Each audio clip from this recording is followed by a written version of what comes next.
Ito ang GMA Regional TV News. Mainit na balita mula sa Luzon, hatid ng GMA Regional TV. Patay ang isang lalaking tricycle driver matapos madisgrasya sa barangay Bacod Bayan sa Cabanatuan, Nueva Ecija.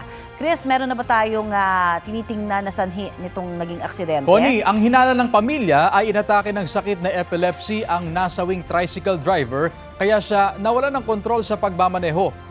Ayon sa mga otoridad, sakay noon ng biktima sa tricycle ang kanyang misis at 2 batang anak, pati na 2 kapitbahay at mga anak nila. Agad silang nasagip ng mga taga Bureau of Fire Protection matapos i-report ng mga saksi. Papunta raw noon sa health center ang pamilya para magpa-check up nang biglang sumalpok sa poste ang tricycle at nahulog sa irrigation canal ang mga sakay nito. Wala nang buhay nang makita ang tricycle driver. Dinala sa ospital ang 7 sugatang biktima. Patuloy pang iniimbestigahan ang insidente. Arestado naman ang 2 high-value drug target sa bypass operation sa Binangonan, Rizal. Huli sa operasyon sa barangay Palangoy sina alias Dodong at alias Win. Nakuha sa kanila ang halos 50 gramo ng hinihinalang shabu na nagkakahalaga ng mahigit sa 300,000 piso.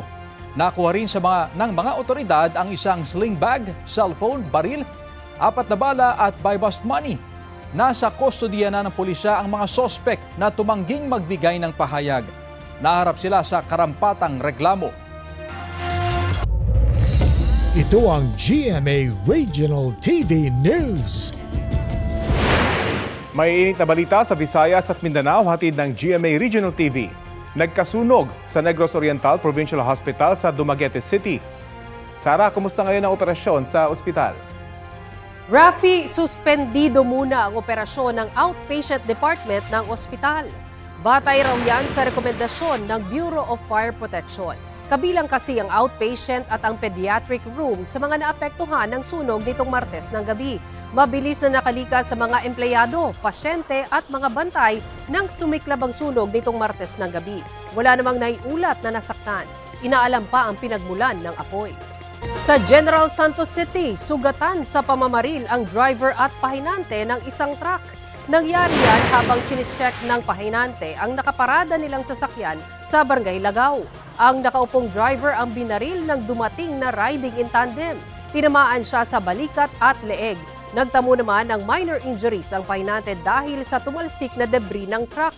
Bago sila isugod sa ospital, nabanggit daw ng driver sa pulisya na ang kanyang dating live-in partner daw ang babaeng angkas ng gunman. Natuntun at naaresto kalaunan ang babae na itinangging may kinalaman siya sa krimen. Hindi rin daw siya ang angkas ng namaril na rider. Tinutugis pa ang rider. Ayon sa pulisya, personal na away ang posibleng motibo sa krimen. Ito ang GMA Regional TV News. Kakabalik lang ng kuryente pero muling nag-brownout sa isang barangay sa Kapalonga, Camarines Norte. Nag-ala fireworks ang pagkislap ng mga linya ng kuryente sa posting yan sa barangay San Roque. Ayon sa mga residente, nangyari yan matapos bumalik ang supply ng kuryente sa lugar na nawala noong bagyong Uwan. Walang naiulat na sugatan sa insidente. Naiparating na raw sa Camarines Norte Electric Cooperative ang insidente para maayos ito.